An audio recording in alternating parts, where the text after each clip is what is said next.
Boa noite. Estamos iniciando mais um Roda Viva. Este programa é transmitido ao vivo pelas rádios Cultura AM e pelas TVs educativas da Bahia, Piauí e Porto Alegre. É ainda retransmitido pelas TVs educativas do Mato Grosso do Sul, Minas Gerais e Espírito Santo. O convidado do Roda Viva desta noite é o senador Fernando Henrique Cardoso, líder no Senado do Partido da Social Democracia Brasileira, PSDB. Você que está nos assistindo e quiser fazer perguntas ao senador, pode chamar ao telefone 252-6525. A Ana Nery, a Bernadette e a Yara estarão anotando as suas perguntas. Os jornalistas que vão entrevistar o senador Fernando Henrique esta noite são Enio Pesce, comentarista político da Rede Globo de televisão. Ainda estamos aguardando a chegada de José Carlos Bardavil, diretor da sucursal de Brasília da revista Isto é Senhor. Ricardo Couto, repórter especial da sucursal paulista do Jornal do Brasil. Aloysio de Toledo César, repórter político do jornal O Estado de São Paulo. Fernando Mitre, diretor de telejornalismo da Rede Bandeirantes de televisão. Carlos Brickman, editor-chefe da Folha da Tarde. Ivan Ângelo, editor-chefe do Jornal da Tarde. André Singer, secretário de redação da Folha de São Paulo. Para registrar os melhores momentos do nosso programa desta noite, está aqui também conosco o cartunista Paulo Caruso. Na plateia, os convidados da produção. Fernando Henrique Cardoso tem 57 anos, é sociólogo de formação. Ele ingressou no PMDB em 1977. Foi candidato derrotado à Prefeitura de São Paulo em 1985 e líder do PMDB no Senado até deixar o partido. Foi um dos principais articuladores do novo partido e hoje está na liderança do PSDB. Senador Fernando Henrique, o senhor como um dos PMDBistas históricos, como vê o trabalho do PSDB nas próximas eleições, tendo em vista que um dos seus mais fortes adversários como partido será o próprio PMDB? Bom, é uma boa pergunta, porque começa produzindo já uma dificuldade para quem vai responder. Mas eu acho que não é tão difícil assim. Eu vejo o PSDB como um partido que responde àquilo que o PMDB preparou. O que o PMDB preparou? Preparou o processo democrático, desde o tempo do MDB. Você disse que eu sou histórico do MDB. Na verdade, eu entrei no MDB em 77 e eu ajudei o MDB desde 71, 72, no Rio Grande do Sul, especialmente, o Pedro Simão, e depois, mais tarde, aqui, o Ulisses Guimarães. E naquela época, nós fazíamos parte da chamada resistência democrática. E sempre se disse, era o sistema bipartidário, que haveria um dia em que os partidos seriam mais nítidos, teriam uma proposta mais direta. Pois bem, nós chegamos ao colégio eleitoral com Tancredo Neves, Tancredo foi eleito presidente da República, falece, vem o Sarney, e chegou o momento de que se dê nome aos bois. Quer dizer, chegou o momento em que os partidos não podem continuar sendo tão indiferenciados. Então o PMDB, como ele cresceu muito, cresceu eleitoralmente, ele pagou um preço muito alto por isso, que foi a sua incapacidade de, na Constituinte, definir posições mais ou menos, não diria nem homogêneas, coordenadas. Ele perdeu a possibilidade de ser coordenado. E com isso ele perdeu também a perspectiva de ser um partido realmente de governo. Ele está no governo, mas o governo usa o PMDB.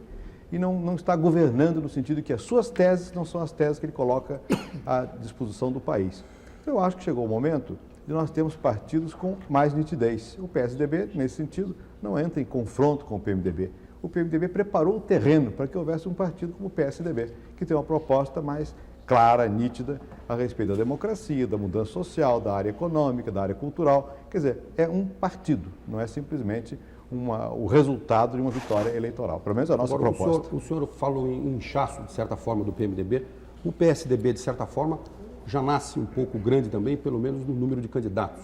Ou seja, há pelo menos 2 candidatos declarados, ou semi-declarados, vamos dizer assim, à presidência da República, que é o senador Mário Covas e o ex-governador Franco Montoro, que já numa reunião em Brasília, na semana passada, ou retrasada, se não me engano, tiveram uma certa discussão em função já do desenlace de candidaturas, ou seja, o senador Mário Covas já com seus correligionários fazendo campanha, abrindo faixas na reunião, e o senador Franco Montoro, de certa forma, constrangido com isso, porque não conseguiu que os dois retirassem os seus correligionários da reunião. Bem, como é que o senhor vê essa disputa? Isso não é inchaço. Isso significa que o partido nasce forte, porque nasce podendo oferecer ao Brasil candidaturas, né? E candidaturas genuínas, candidaturas que representam um pensamento democrático, um pensamento de transformação. Isso não é inchaço. Inchaço é quando as pessoas vêm e trazem para o partido simplesmente a sua vontade de serem candidatos para receber os votos do partido. Aqui não é o caso. Eu sei que é real que num partido como o nosso existam correntes de opinião, né? Eu acho, pessoalmente, que nós não devemos desencadear nenhuma campanha presidencial agora. Senador? Pois não? O senhor fala em partido mais nítido, em dar nome aos bois. O governador Franco Montoro sempre foi membro do Partido Democrata Cristão, Sim. que é uma corrente universal, existe no mundo inteiro. Como é que o senhor explica a súbita conversão do governador à social-democracia, que é o tradicional rival da democracia cristã no mundo? Porque nós estamos no Brasil, nós não estamos na Europa. Na Europa, realmente, a democracia cristã e a social-democracia se contrapõem. Na América Latina, não. Porque aqui tem a dois... Social-democracia brasileira? Tucana. Senador, essa dissidência do PSDB à véspera de eleição não desmerece o movimento? Porque o senhor veja, causa a impressão assim, de uma espécie de missa de encomenda, não é? Veja, se nós tivéssemos querido simplesmente ter posições por causa da eleição, o MDB é mais seguro, o PMDB é mais seguro. Desde que dê legenda, né? Bom, mas a legenda é quase que automática, pelo menos para vários casos, né? E é mais seguro, e há muito tempo. E você sabe que o MDB sempre foi um partido com muito sentido eleitoral. Se a pessoa tem força, acaba obtendo a legenda. De modo que não foi por isso, o sentido não é esse. Nós só fizemos agora porque agora terminou a Constituição praticamente. Então já permite o que eu disse há pouco, quer dizer, que o PMDB demaja partidos com um perfil algo mais nítido. Né? Não tem nada a ver com a eleição. Eu não creio. A eleição municipal, por exemplo, para nós eu acho que é até uma dificuldade. Senador. Nesse ponto de vista, seria melhor até não fazer agora. André Silva. Observando os locais geográficos onde a dissidência se concluiu efetivamente, a gente observa que ela se concentra em São Paulo e em Minas. O senhor não acha que isso se deve basicamente porque nesses estados os respectivos governadores, Orestes Quercia e Newton Cardoso, fecharam o espaço para um certo grupo do qual o senhor faz parte, mais do que efetivamente uma dissidência, chamemos assim, ideológica? Veja, ainda que fosse verdadeiro o que você disse, que houvesse um fechamento de espaço, e é verdade que em certas situações isso ocorre, né?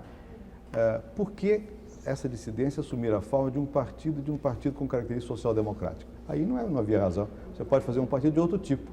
Então, mesmo que isso seja um fator que tenha atuado, e você sabe que a política é sempre um fato também paroquial, ela não é só paroquial. Então, eu diria a você que, sem negar que existam problemas regionais, que não foi isso que motivou a transformação. Até porque, veja no caso de São Paulo, tanto o senador Mário Covas como eu, temos um mandato longo, mais longo que o do governador.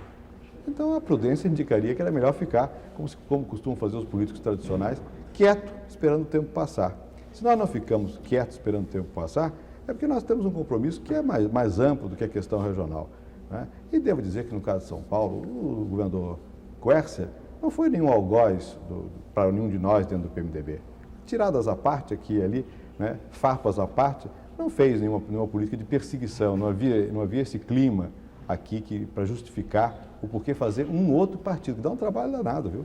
Ele só pegou o partido inteirinho para ele, né, senador? E não deixou espaço nem para o senhor, nem para o Mário Covas. Sim, na estrutura partidária é possível, mas você sabe que chega um momento que você tem que ter voto, né?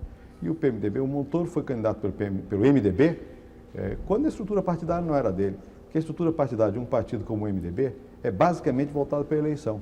E na hora da eleição as pessoas querem saber quem pode ganhar. E acabam fazendo como candidato aquele que pode ganhar. De modo que eu acho que essa explicação seduz, mas não convence. Quer dizer, há algo mais entre o céu e a terra do que simplesmente um problema regional. Jornal da Tarde, por favor. Por favor. Queria saber, dentro dessa discussão em torno do partido, quais são as bases do partido? Porque o que se diz é que o PSDB ficou com os caciques e deixou os índios para o PMDB.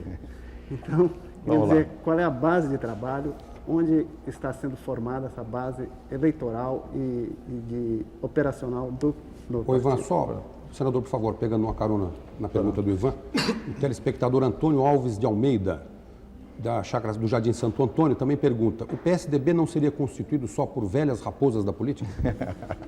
Não sei se estão velhas assim. Também acho que não. Mas raposa sim, né? Vamos discutir o raposismo agora. É o seguinte, eu acho que o que se chama de base na política é uma coisa que no Brasil se mistifica muito, né?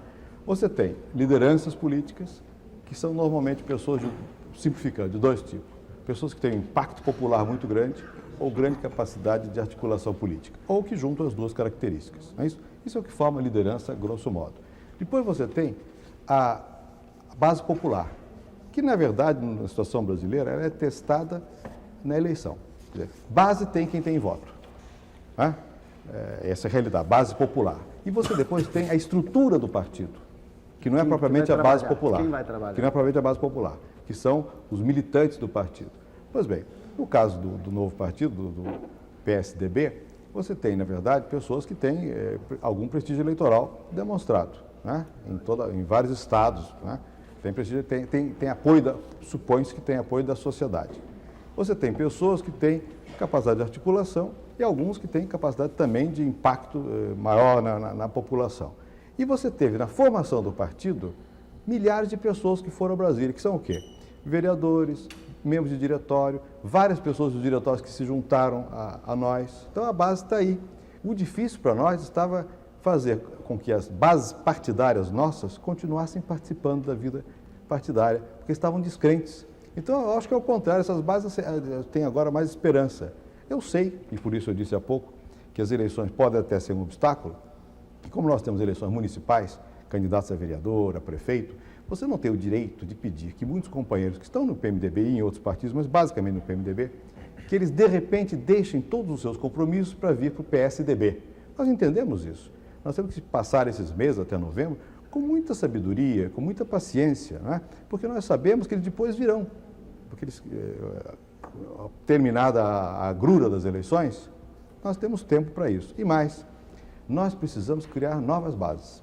Porque o processo político brasileiro foi restringindo aqueles que militam, restringindo muito. E muitas vezes o filiado não milita. Ele assina a ficha e é usado como massa de manobra.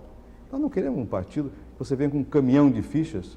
Nós queremos um partido que tenha gente que milite, que participe. Então tem que trazer gente que nunca participou para servir também de instrumento da política. Sabe-se que a filiação nos partidos tradicionais do Brasil é feita através de trocas clientelísticas, né? Em geral. Então, o senhor acha que o novo partido vai ter uma mensagem, digamos, ideológica ou idealista para esse povo, a melhor palavra seria idealista, que conquiste esse trabalhador braçal do partido? Ou ele tem isso ou ele não se firma. Esse partido, ou ele nasce com marca, ou ele não se firma. Não é número, é marca. Ele tem que ser um partido que as pessoas vejam que os que estão se jogando nele acreditam e não estão justamente com esse espírito de dar cá, toma lá. Exatamente o oposto do edando que se recebe. Não se vai dar nada, vai se oferecer um caminho de dificuldades. Senador, a verdade é que pouca gente acredita hoje nesse país, né? As últimas pesquisas mostram um resultado aterrador, né? Porque já não se trata mais nem mesmo de ser da oposição, isso já é pouco. A descrença é geral. Uma pesquisa publicada ontem na imprensa brasileira mostra, hoje, aliás, mostra que o JK, né, esse novo JK que o senhor fala, para um grande número de eleitores seria o Silvio Santos. O Silvio Santos está lá em primeiro lugar, que é uma coisa que, no mínimo, merece uma reflexão triste, né? Mas eu perguntaria ao senhor o seguinte, senador, se os progressistas do PMDB conseguirem, enfim, dar continuidade à sua presença lá no partido, isso, evidentemente, reduz as possibilidades de crescimento do PSDB. Então, ele terá que crescer de alguma forma. Como é que ele poderá crescer sem perder a nitidez ideológica? Vamos lá. Em primeiro lugar, bom, com relação ao que você disse sobre a descrença, é um dado. É um dado, a gente sente tudo. Ela atinge a nós, não é? Quer dizer, quando nós resolvemos criar um outro partido, nós estamos deixando posições. Eu até, outro dia, eu era líder do PMDB no Senado, a maior bancada. 40 senadores. Né? Então, o líder do PMDB tem peso e deixa essa liderança. O Mário era líder na Constituinte e deixa a liderança. Quer dizer, estamos dando um sinal claro de que nós não estamos querendo posições por ter posições. Porque senão, do ponto de vista de carreira política, é melhor ficar onde estava. Não é isso? Então, nós estamos realmente querendo mostrar com um gesto que nós estamos dispostos a ver se é possível criar uma alternativa. Porque se não criar uma alternativa, nem nós vamos acreditar mais, quanto mais vamos pedir aos outros. Senador, então, nasce por aí. Mas qual o procedimento, senador? Por favor, vou continuar depois. Do Fernando Mitre e depois o Enio Pesce, por favor. Bom, então você veja que realmente é uma questão que inquieta. Não é? Como fazer isso? O que fazer isso? Como é que você transmite esse sentimento de que você realmente está se jogando porque acredita e porque tem credibilidade, transmite credibilidade. Olha, eu acho que você aí tem que ter propostas mais simples e mais diretas e mais claras. Eu acho que isso falta no contexto brasileiro. Falta que você possa, digamos, ter um comportamento que bata com o que você prega. Não porque cada um individualmente tenha vontade de fazer zigue-zague, mas que às vezes a situação está tão confusa no Brasil que é preciso que você corte o nó para dizer no que você realmente acredita. Então esse partido, voltando ao que disse o Ivan Ângelo, ele falou que tinha que ser idealista, tem que ser. Quer dizer, a ética tem que entrar na política, na nossa política.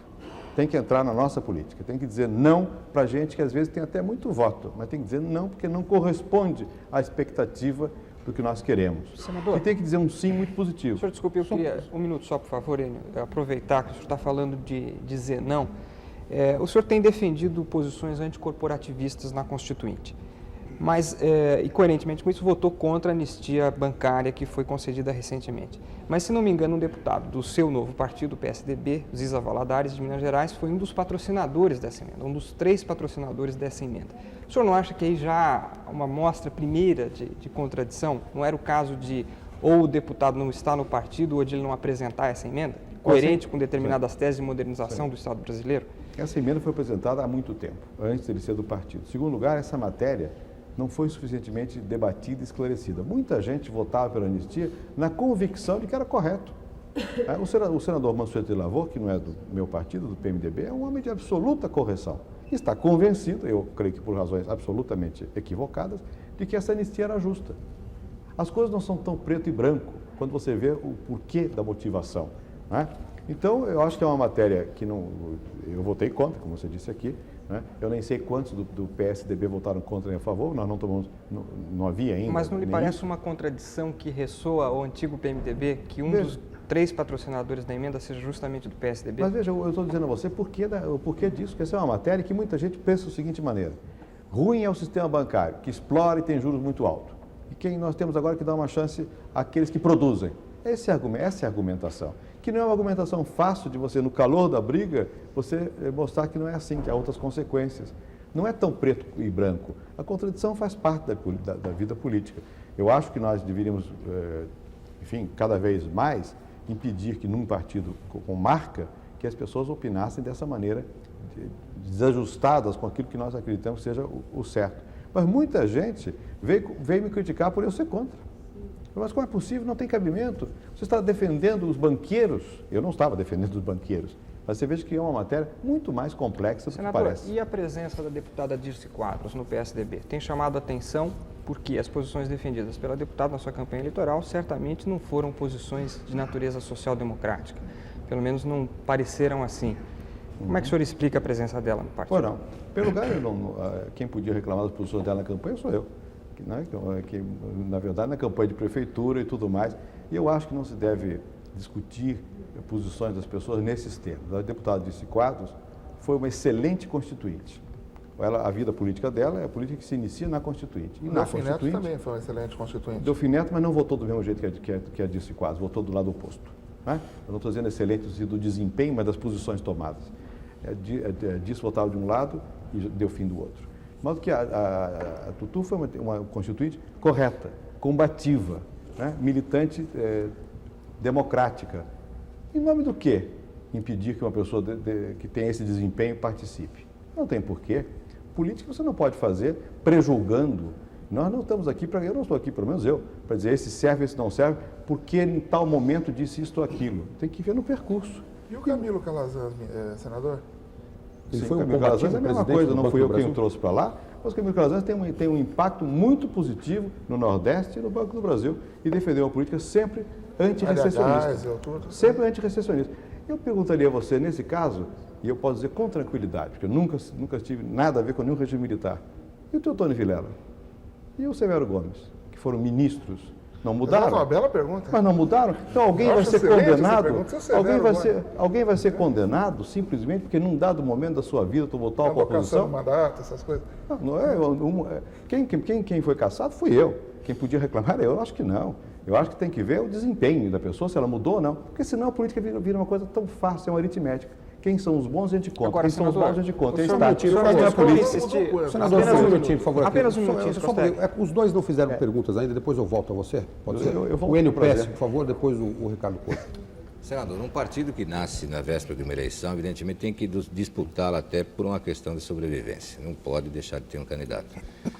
E já houve uma troca de farpas, o senhor mesmo admitiu, entre o PSDB e o PMDB, mais especificamente entre o senhor e o governador Orestes Quercia. Por enquanto, está na base da boa educação. Mas na campanha não pode haver um tamanho tiroteio que as forças que estiverem colocadas, ou mais à direita ou mais à esquerda, acabem tirando vantagem dessa briga? Então, aí vai depender um pouco da capacidade da liderança. Né? Se a liderança concluir que, que o adversário principal é o PMDB, vamos à guerra. Se concluir que não, não se vai a esta guerra. Depende um pouco de como se leve isso. Né? Eu não creio que isso seja inevitável. Nós todos conhecemos campanhas e sabemos que aí as farpas viram punhais, e às vezes até pelas costas. Agora, quem será o candidato do PSDB à prefeitura, que é uma eleição que não é nem preliminar, é eliminatória?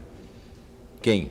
Porque o PSDB tem vários candidatos a presidente da República, mas quem vai encarar as urnas em novembro aqui em São Paulo? Bom, eu acho que nós aqui em São Paulo, nós dispomos de alguns nomes que me parece que podem ser bons candidatos. Para começar, os que têm maior votação aqui em São Paulo, que são o Covas, eu próprio, Montoro. Depois você tem pessoas como o Serra, que se dispõe, tem uma folha de serviço muito positiva. Né? Então, nós temos aí, você pode já ver que nós temos que afunilar, é uma decisão dentro de um O seu próximo partido mês. está que nem o PMDB pré-eleitoral nos anos anteriores. Estamos cheios de candidatos e vamos Não, é escolher diferente. O no PMDB final. vinha já, a diferença é que eles vinham de outros partidos para ganhar a eleição do PMDB. Nós não, estamos todos desde o início no mesmo partido. O senhor Nós, pelo menos, encararia, seu formal. talvez, uma candidatura para prefeitura? Eu pessoalmente não. Eu não tenho. Eu já fui candidato uma vez, por razões partidárias, basicamente. Não tenho nenhuma motivação maior para ser candidato à prefeitura. Agora, eu acho que quem entra num partido tem que entrar com espírito de isenção. Quer dizer, se o partido necessitar, qualquer um desses que eu citei, vai ter que ser candidato. Se for necessário, se for, como diz o Enio, que aqui é a prova de fogo, nós vamos ter que enfrentá-la. Eu acho que nessa questão não se pode colocar a vontade pessoal, dentro de limites, né, como um obstáculo intransponível. Mas há candidatos bons, que não eu, que podem estão à minha frente nessa questão. É como no xadrez, né? Se dizem que a política é um xadrez, nessa disputa o PMDB só tem reis e rainhas no xadrez, é claro, para disputar. Não tem um bispo, uma torre. Tem que apelar já para o nível máximo para ganhar a eleição, porque se Você perder... acha que o Serra já é rei? Não sei. Quem vai dizer? Quem vai dizer? Eu queria retomar a questão que o Vitor Ricardo Couto, por levantou, favor. essa Senador questão Ricardo do Couto, do Tribunal do descrédito Brasil. generalizado em relação aos políticos e aos partidos políticos, né? Que eu acho que é o grande problema que todos estão enfrentando hoje. Né? Vou perguntar para o senhor se a esta altura o senhor não gostaria de voltar a ser chamado só de professor. Quando o senhor vai num hotel e preenche a ficha, o que o senhor prefere colocar, político ou professor? Eu ponho sociólogo sempre. Nunca deixei de pôr, antes e agora. Senador, deixa eu fazer uma pergunta então ao sociólogo. O senhor se referiu à descrença, o Mitre se referiu à descrença, o Ricardo acaba de referir a essa descrença que é pública e notória em relação ao político. O que está havendo? Por que o político está tão desacreditado? Bom, em primeiro lugar, isso não é uma questão só brasileira. As sociedades passam por vários momentos desse gênero. Mas aqui, vamos ser claros, é que se gerou uma expectativa imensa com a eleição do Tancredo, uma frustração maior do que a expectativa. Né? E, de alguma forma, os políticos, no seu conjunto, são responsáveis. E a população sente isso e reage dessa maneira. Sabe o que me preocupa, senador? É que não existe essa mesma descrença em relação aos militares. É só experimentar que vem rápido a descrença. Acho que existe. E eu acho o seguinte, eu acho que As pesquisas não mostram. Sim, mas a pesquisa também mostra, depois depende do foco. Isso também muda. Quando nós chegarmos perto da eleição, a população estará polarizada, terá candidatos, vai discutir. Isso é um processo um pouco recorrente. Né? Isso acontece. Não quer dizer que não haja hoje um sentimento talvez mais agudo do que em outras épocas. Não se esqueça que São Paulo foi eleito Cacareco uma vez. É isso? Foi eleito. Não se esqueça que em duas. Não se esqueça que em Vila Velha foi eleito Pernilongo. Quer dizer, são processos que ocorrem têm a ver, e são perigosos, porque eles têm a ver, essa coisa que a gente acha muito engraçado, mas é também um risco, porque é o risco principalmente do militar, é o risco do demagogo, é o risco do pai de todos, é o risco da ditadura. Né? Por falar em pai de todos, senador, esse possível confronto populista entre Jânio Quadros e Leonel Brizola nas eleições presidenciais, porque é evidente, nós estamos discutindo aqui a eleição municipal, mas a grande preocupação é para o ano que vem. Como é que o senhor vê essa possibilidade? É um tipo de retrocesso também, né? De repente, o Brasil se vê às voltas com a perspectiva de ter ou Leonel Brizola ou Jânio Quadros. São 25 anos para trás, né? Agora, isso está sendo um pouco fabricado. Quando eu vejo as pesquisas de opinião pública... O Jânio, aliás, não está bem nas pesquisas. O Jânio quase não está mal. Mas no noticiário dos O jornais noticiário está formidável. ele Por quê? Por quê? Porque um setor nosso, mais conservador, não acredita na democracia. E acha sempre que é um tremendo risco a eleição. Você vê que fazer eleição no Brasil, até hoje, é uma dificuldade. E isso leva à descrença também, que é uma dificuldade. Inventam logo um fantasma. O atual é o Brizola. O Brizola. Então começa a inventar o contra-fantasma. E, de repente, o verdadeiro fantasma é o contra-fantasma. Estão criando o Jânio Quadros. O Brizola, aliás, está bem, né? Porque o ministro Moreira Lima deu uma entrevista à revista Veja, disse que o Brizola não, está tudo bem, os militares não tem nada contra ele mais. Pelo menos em termos de se ganhar a eleição, tomar posse. Ainda bem que está dizendo isso, tem que ser assim mesmo, tem que enfrentar, se ganhar, leva. Agora, eu acho que não vai ganhar. Agora, a questão do Jânio, você veja que está sendo muito fabricado. E aí, a imprensa tem parte nisso. Né? Que faz o candidato, que de repente o jeito que não está com baixa popularidade, se começa a buscar virtudes ocultas nele. Antigamente eram as forças ocultas que o depunham, agora ele tem virtudes ocultas. Quer dizer, e vão fabricando um candidato. E depois querem que a opinião pública possa julgar com discernimento. Para que ela possa julgar com discernimento, é preciso que a informação seja mais objetiva também, não seja tão torcedora. E muitas vezes há uma deformação na informação. Não quero botar a culpa de tudo isso na imprensa, não. Longe de mim, tal coisa. Mas que o Jânio está sendo fabricado não é pela imprensa, é por forças que têm medo da democratização. Então, querem inventar um candidato que esse aí assusta tudo, paralisa tudo e talvez ganhe. Essa falta, muito perigoso.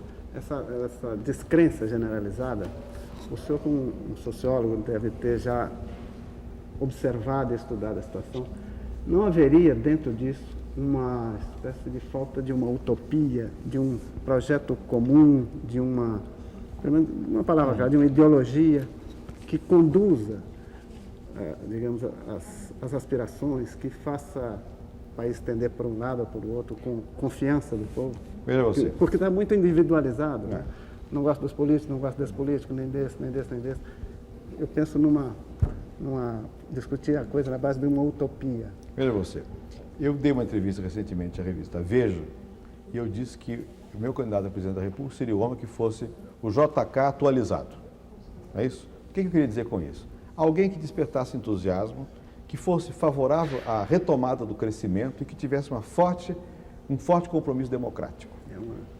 É isso? O Brasil hoje está numa situação muito peculiar, porque nós, de alguma maneira, nós desenvolvemos bastante nas últimas décadas. Agora estamos num impasse tremendo. E quando você vê o que vai acontecer, projeta para o futuro, se nós não reconstituirmos mecanismos de crescimento econômico, investimento, isso aqui vai dar uma confusão danada. E nós fizemos agora uma Constituição que, grosso modo, ela antevê um estado de bem-estar social. Né? Ela melhora na Previdência, a aposentadoria, várias melhorias. E também nós pode pedir ao Constituinte que faça diferente. Você não vai lá votar para que o Brasil continue como está. Você tem que votar projetando um retrato do Brasil mais favorável ao povo. Como é que vai se fazer isso se não houver investimento? Se não houver produção?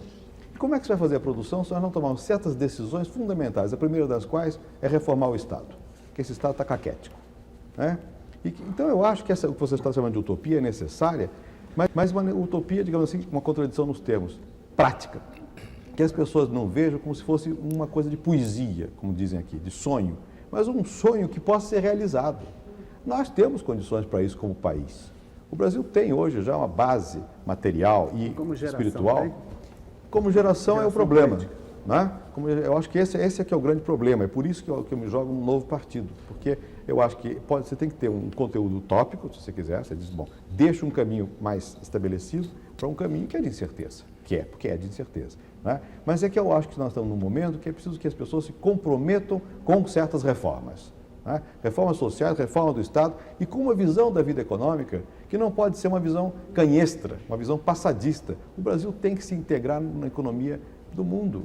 Como é que o senhor está vendo essa renegociação da dívida externa que está sendo feita pelo ministro Maílson da Nóbrega? De uma maneira tradicional. O que está sendo feito é arranjar um jeito do Brasil pagar mais juros. Né? Tudo bem, é um momento de enormes dificuldades E eu imagino que os detentores dos títulos da dívida devem estar felizes. Por quê? Porque eles compraram lá fora, os grandes bancos nunca perdem, nunca dormem de touca. Eles já devem ter comprado os títulos brasileiros dos pequenos bancos pelo valor com deságio, 40% abaixo do valor de face. E agora, com a renegociação, vão receber juros de 100% do título. Quer dizer, a Constituinte quer mudar, mas o governo não muda. Como? A Constituinte, na sua opinião, está fazendo um esforço para mudar. Mas o governo continua negociando da mesma maneira. De forma tradicional, quer dizer, e não resolvendo a questão, porque a questão fundamental não é se vai pagar ou não vai pagar, é como é que você vai manter o crescimento aqui, que era a proposta anterior. Como é que você mantém o crescimento aqui? Eu vou repetir uma história que eu tenho contado. Eu estive nos Estados Unidos, pelo Senado, não pago pelo Senado, até foi pago por nós, eu nunca fiz viagem oficial na vida. Bom, e cheguei lá nos Estados Unidos com os senadores e fomos discutir com os banqueiros a questão da dívida. E um representante do Banco Morgan, um economista, disse, olha, a economia mundial nos próximos anos não vai crescer, o comércio internacional não vai crescer muito. Não há mais, como havia no passado, fundos disponíveis. Se vocês quiserem crescer, contem com vocês mesmos. Quer dizer, nós não temos uma política nossa de como é que vai fazer a poupança para poder ter recursos para investir. Nós continuamos desarticulados internamente. Virá recursos mais tarde, não pela via da dívida. A dívida é só dinheiro para pagar juros, mas dinheiro de investimento só depois que nós tivermos tomado decisões internas que deem credibilidade ao país. Essa é a questão fundamental. E nessa questão, nós estamos engatinhando.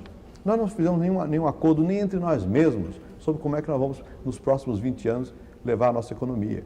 Não fizemos esse acordo. Nós ainda discutimos em termos muito acanhados tudo isso, né?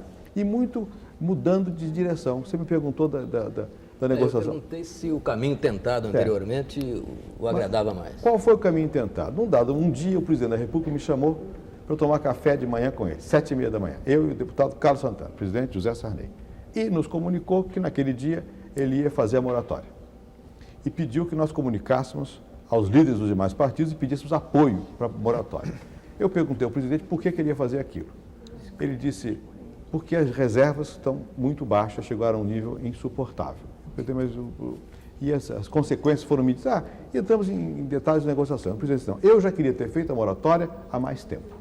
Não fiz porque o ministro Dilson Funaro, não achou aconselhável. Tudo ao contrário do que se pensa hoje. Se pensa que o ministro Dilson, que o PMDB, estou repetindo, e não é a primeira vez que o faço, e tem a testemunha do deputado Carlos Santana, conversa minha, então líder do PMDB, com o presidente da República. E o presidente disse, vamos fazer a moratória. Muito bem, então entramos na moratória. Um pouco tempo depois, cai o Dilson Funaro. Aí vem o Bresser. O Bresser propõe um caminho de negociação. Nós, lá no Senado, respaldamos o caminho que ele propôs. Por isso, eu fui aos Estados Unidos com outros senadores. Que era um caminho de dizer, bom, primeiro é o crescimento, nós vamos pagar, mas nós vamos separar o fundo monetário dos bancos, vamos tentar. Quando ele está negociando, ele pede demissão, o presidente aceita. Aí vem um outro ministro que faz outra coisa. Dá para levar assim para o Brasil? Provavelmente Não, os não, Estados não, Unidos não, perguntaram a ele por se favor, ele ainda era ministro enquanto estava negociando. Não há seriedade, não dá para levar o Brasil dessa maneira. por favor. Eu não sei se antes era melhor, o que não é bom é esse zigue-zague, não dá. Eu queria voltar um pouquinho atrás, ainda em relação à credibilidade dos novos partidos, porque aqui pelo menos uma dezena de perguntas de telespectadores, Bom sinal. criticando, contestando ou pelo menos colocando em dúvida o PSDB.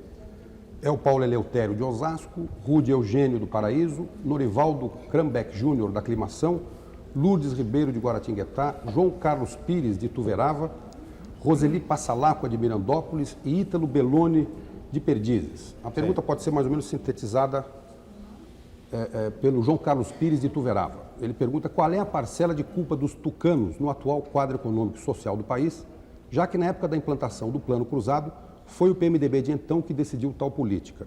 A Roselinda diz, a queda do Plano Cruzado levou a nação brasileira a afirmar o seguinte, votar no PMDB nunca mais. Por que formar um novo partido só às vésperas de novas eleições?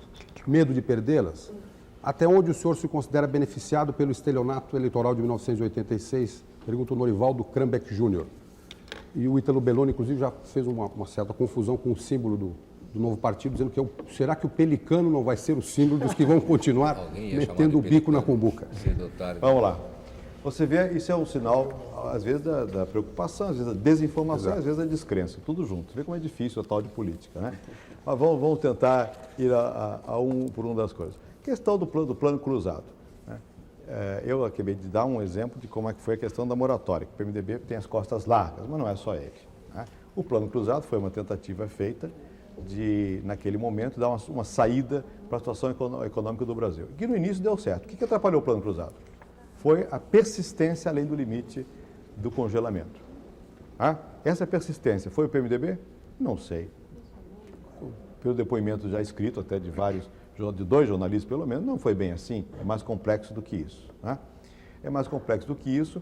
Agora, temos responsabilidade? Sem dúvida. Todos nós temos responsabilidade, porque aplaudimos ou não aplaudimos. Quem não aplaudiu o plano cruzado? Quem não queria ser fiscal do Sarney?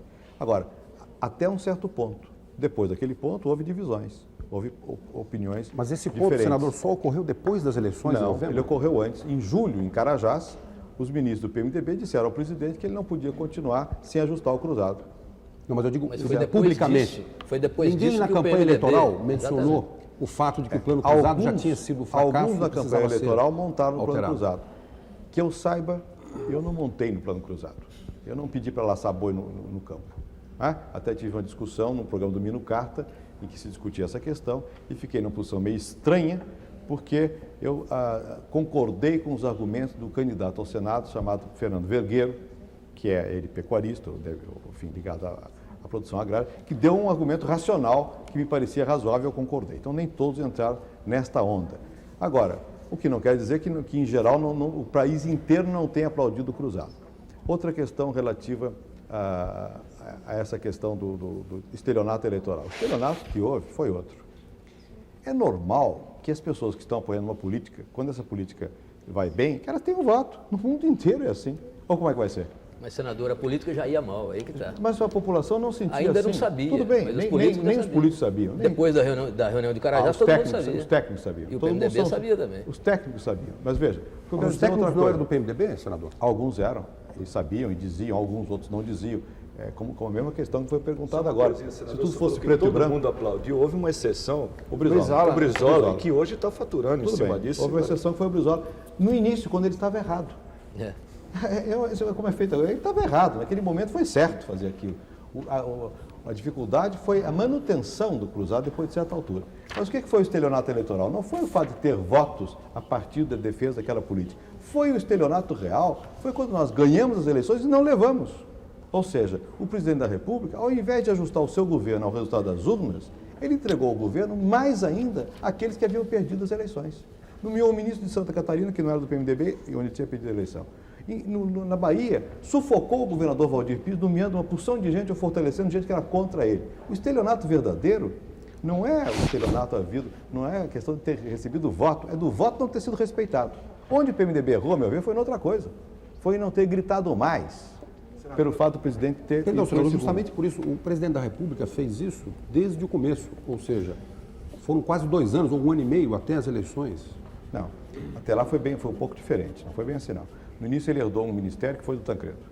Depois ele fez uma primeira modificação do ministério, em 85, e quando ele fez 86, não foi? Quando ele fez, antes do cruzado, ele fez uma modificação do ministério, eu protestei. Dei uma entrevista violenta no Jornal do Brasil, que foi sufocada pelo plano cruzado. O que eu dizia no Jornal do Brasil naquela época é exatamente o que eu digo hoje. Só que veio o plano cruzado, que era uma coisa O tempo mostrou que o senhor está certo. Me parece, inclusive, deu azar, porque foi às vésperas do plano cruzado, se não me engano. Mas eu disse a mesma coisa que eu digo hoje. Agora, uma frase em geral atribuída ao senhor, e se ela não tiver sido dita pelo senhor, faça de conta que eu não vou citá-la, que a Constituinte, ou a nova Constituição, seria o que o PMDB quisesse Teria que fosse. a cara do PMDB. Teria a cara do PMDB. E o senhor estava no PMDB até 15 dias atrás, já com vontade de sair, mas continuava no partido. O senhor repetiria hoje esta frase? Primeiro vamos corrigir a frase. O senhor saiu do PMDB porque a Constituinte tem a cara do PMDB? Porque não tinha a cara do PMDB na sua época? Penso que me pega com um lacinho desse. É fácil sair. Olha aqui. É o seguinte, em primeiro lugar eu vou corrigir a frase. O senador Passarinho escreveu um artigo por causa dessa frase. A frase que foi publicada no Jornal da Tarde, não era essa. Quer dizer, o PMDB poderia fazer a Constituição. Entretanto, a Constituição deve ter a cara do Brasil. Eu estava querendo evitar que houvesse uma Constituição do PMDB, porque eu acho que não seria certo. Eu acho que a Constituição devia ser um processo de negociação. Essa foi a frase. Que depois foi interpretado como se eu quisesse arrogantemente usar o PMDB. Não foi. Foi para evitar isso. Senador. Passarinho. Teve gente que negociou bastante, né, Momentinho, senador? deixa eu responder primeiro aqui a pergunta feita. Bom, de fato, na Constituinte o que aconteceu é que não foi essa a divisão. O voto na Constituinte não é PMDB contra o resto, não. Houve uma fragmentação de todos os partidos, de todos. Agora, eu diria até que a Constituição que está saindo aí, ela é razoável. Ela é bem razoável. Não é por isso que eu saio do PMDB. Eu acho que o PMDB, na medida em que ajudou na Constituinte, está bem. Não é? O líder da Constituinte, que não sou eu, tem muitas queixas do PMDB na Constituinte, porque ele não teve apoio suficiente. Mas eu não sou contra a Constituição que está saindo aí. Tem lá meus reparos. Mas eu acho que ela foi um avanço. E também não tem porquê, cuspir no prato que comi, o PMDB ajudou. Se não fosse o PMDB e a luta do PMDB, não teria havido essa Constituição como ela está. Mas que eu não estou com essa atitude, eu já disse por que eu quero um outro partido agora, exatamente um dos elementos é que a Constituição já está aí. Nós já temos que entrar no jogo democrático. Perfeito. Eu queria registrar aqui a presença do jornalista José Carlos Bardavil, da revista Isto é Senhor, Boa noite, senador. e quer lhe fazer uma pergunta. Não, senador, eu queria lhe perguntar, fazer uma pergunta que eu acho que está na boca de todos os brasileiros. Qual é a avaliação que o PSDB, o seu novo partido, faz do governo do presidente Sarney? Parece que é uma avaliação inteiramente diferente daquela que faz o PMDB de Ulisses Guimarães? Bom, nós saímos contra o governo, em oposição ao governo. No meu caso, não é novidade. E vou até dizer contar mais um episódio. Em maio, você sabe, em maio do ano passado, antes, portanto, do presidente ter declarado que ele ia ficar 5 anos, eu tive uma conversa com o presidente. Eu fiz um discurso no Senado, que está publicado, em onde eu dizia que eu achava que o Brasil queria 4 anos e que nós devíamos analisar com abertura o sistema parlamentarista. E eu, no mesmo dia, procurei o presidente da República e disse a ele isso.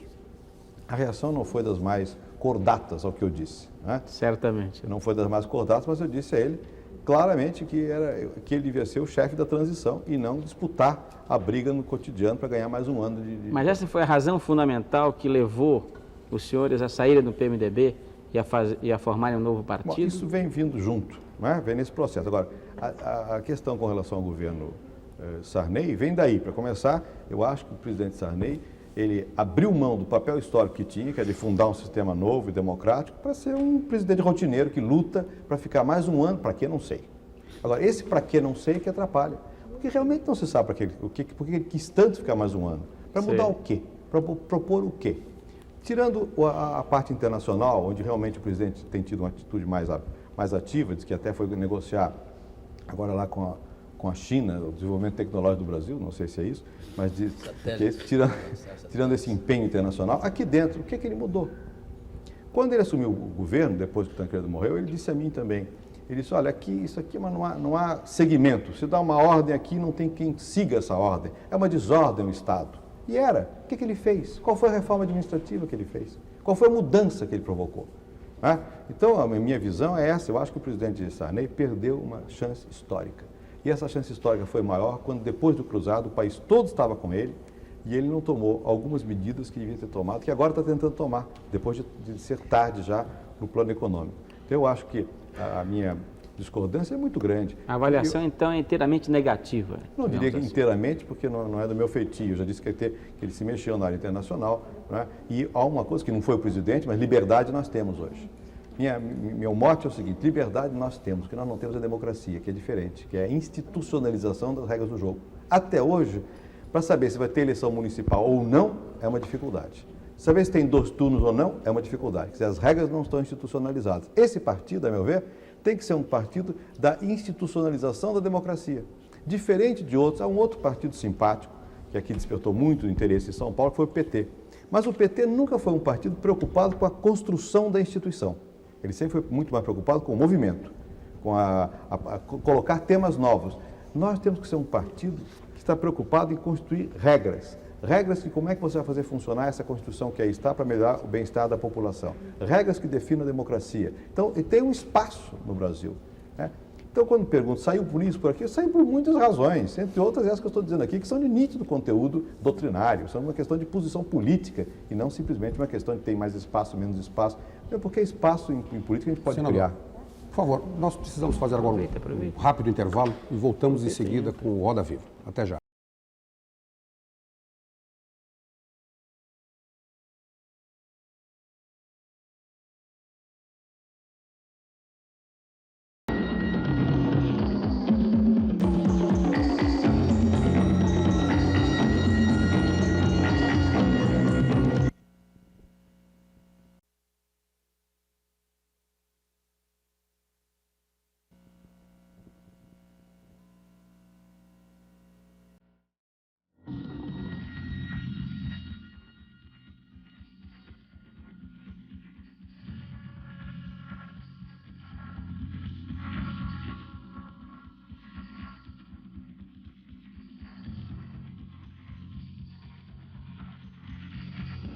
Voltamos com o Roda Viva, hoje entrevistando o senador Fernando Henrique Cardoso, líder do Partido da Social Democracia Brasileira.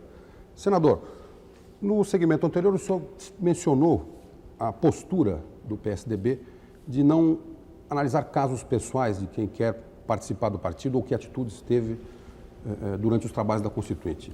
Eu tenho aqui duas perguntas de telespectadores, um perguntando por que um não entra e outro por que o outro não sai.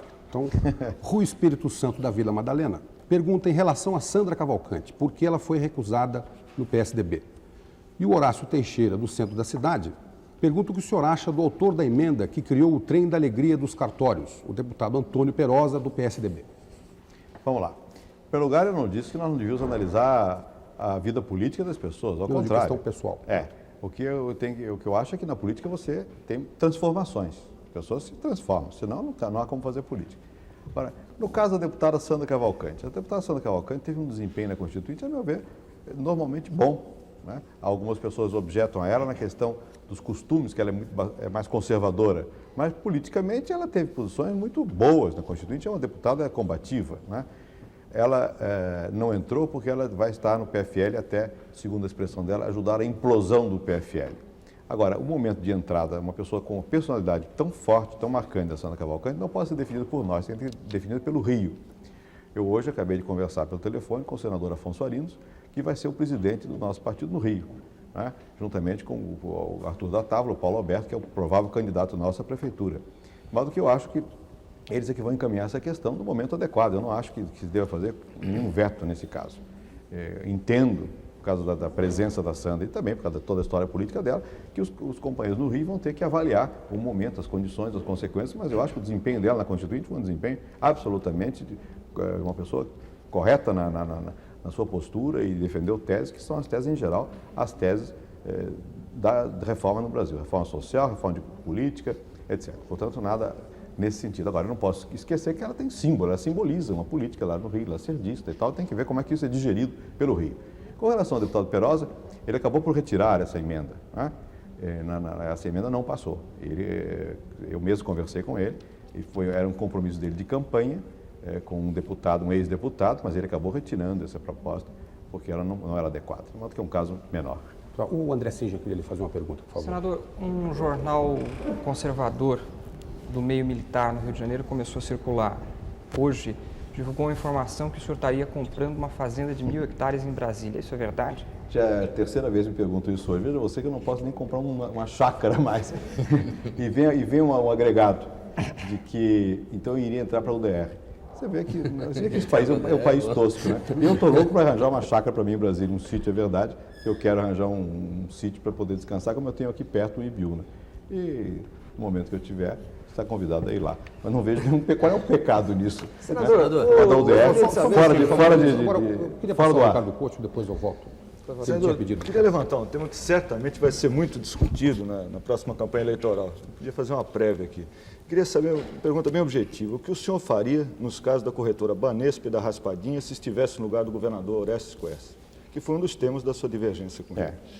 Olha, ainda bem que eu não estou no lugar dele, porque seria muito doloroso cortar aqueles que estavam colaborando no governo. Mas eu acho que, em casos desse tipo, você não tem alternativa, a não ser pedir à pessoa que se afaste até que se apure, especialmente que se apure.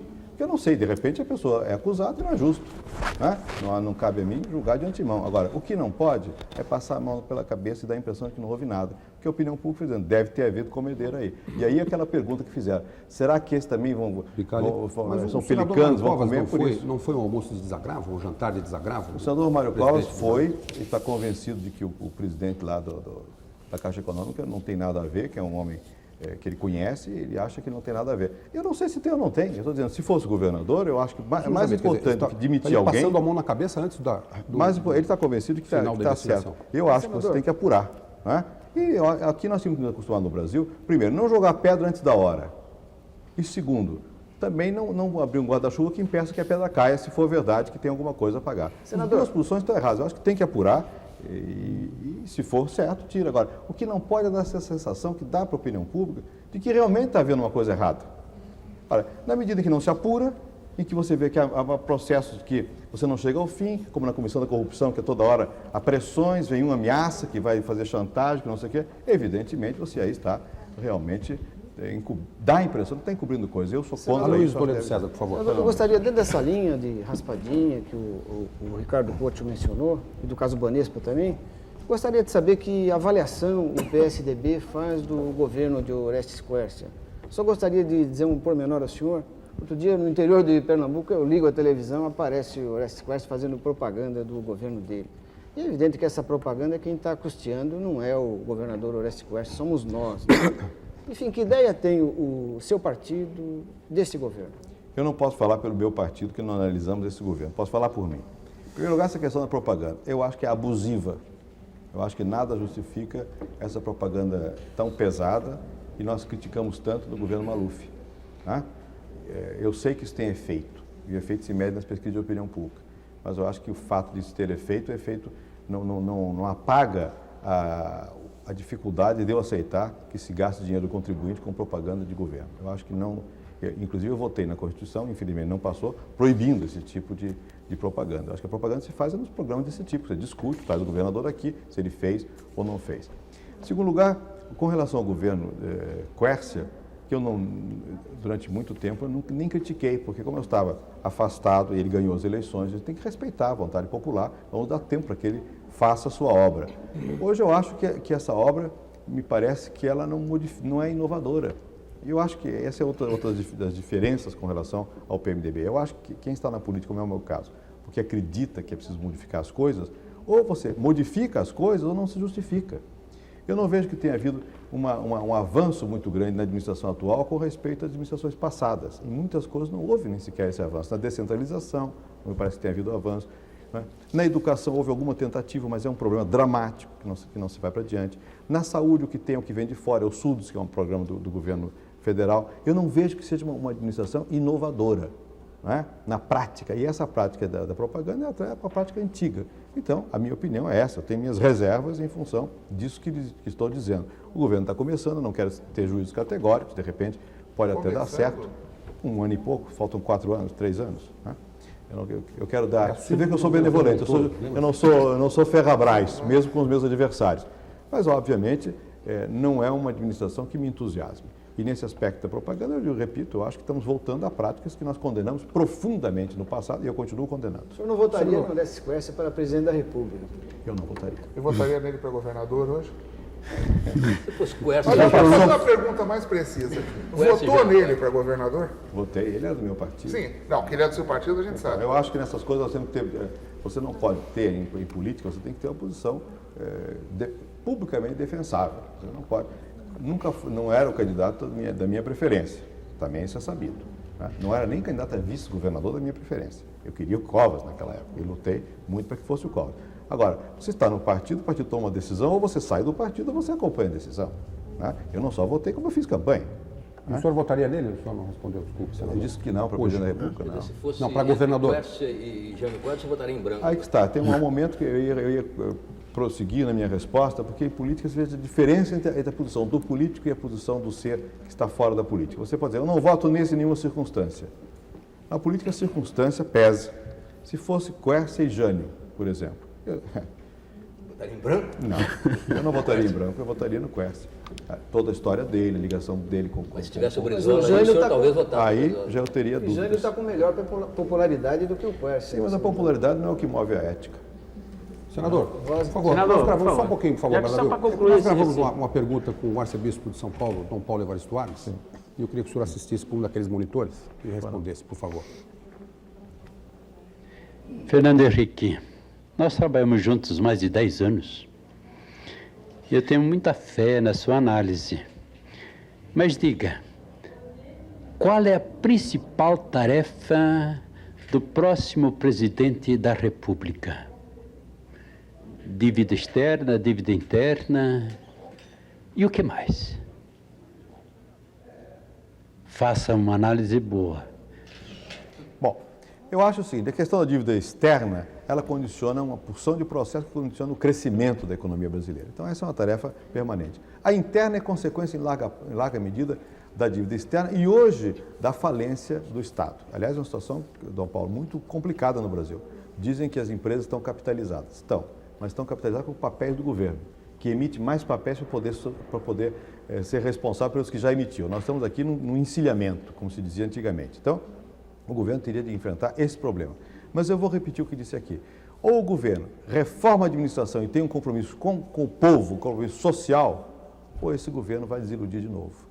O crescimento econômico é a pré-condição, mas não é a solução. Ele permite a solução. E a solução é uma reforma da administração para atender o clamor social. E ninguém vai fazer isso se não houver exemplaridade. Ou o presidente, o próprio presidente, os que o cercam, mostram pelo seu comportamento que o que eles estão dizendo, eles estão fazendo, ou então, mesmo que eles estejam certos no plano, vão errar, porque não vão ter o apoio para realizar esse plano. Senador, eu daria um forte conteúdo ético ao novo presidente. Senador, os colegas estavam falando aí em quem o senhor votaria, se votaria no Jânio, se votaria no Quércia. Eu queria colocar a coisa de uma forma muito objetiva. Nós todos sabemos que haverá um segundo turno na eleição presidencial. Então, eu lhe proponho a seguinte pergunta. O senhor votaria em Brizola no segundo turno? Eu não tenho por que dizer não. Isso depende das circunstâncias. Eu disse há pouco que não li a entrevista, mas a entrevista do ministro da Aeronáutica, dizendo que se o Brizola ganhar, tudo bem. Quer dizer, não é meu candidato, né? Mas eu não vejo uma razão para fazer eliminar o Brizola da face das candidaturas. Prefiro que não seja ele. Eu perguntei uma pergunta ao sociólogo. Momento só, Luiz. Pelo seguinte, como o senhor explica que neste país, de repente, Silvio Santos vire o candidato preferido à presidência da República? Em primeiro lugar, tem que explicar como é que foi feita uma política de comunicações que deu tanta força a pessoas que dominam as empresas de comunicação. Esse é o primeiro ponto grave e que tem a ver com o que eu disse há pouco, com o próprio sistema da mídia. Não é? No momento que você dá tanta força e que você permite, não há nada que obstaculize o uso dessa força para fins próprios de eleitorais, você já corre um risco enorme nas sociedades de massa. Especialmente porque aqui você já tem quase monopólio da comunicação, são muito poucos, não há uma competição muito aguda. Não é? E ainda por sorte que no sistema Globo, que é o mais forte, ninguém quis ser candidato a nada. Não é? É uma sorte, porque eles têm um certo sentimento de que não podem misturar as coisas. Como no seu jornal, quanto eu saiba, do Estadão, ninguém da família Mesquita jamais quis se meter na política pessoal, o que é uma demonstração de entender a ética da profissão. Mas, senador, isso aí não é também uma consequência da despolitização do brasileiro e da falta de credibilidade atualmente? Eu vou lá. Em primeiro lugar é isso, para não parecer que de repente o povo está errado. Mas o povo chegou a isso porque outros que não são povo, da elite, tomaram decisões numa política de comunicações que levou a esse risco.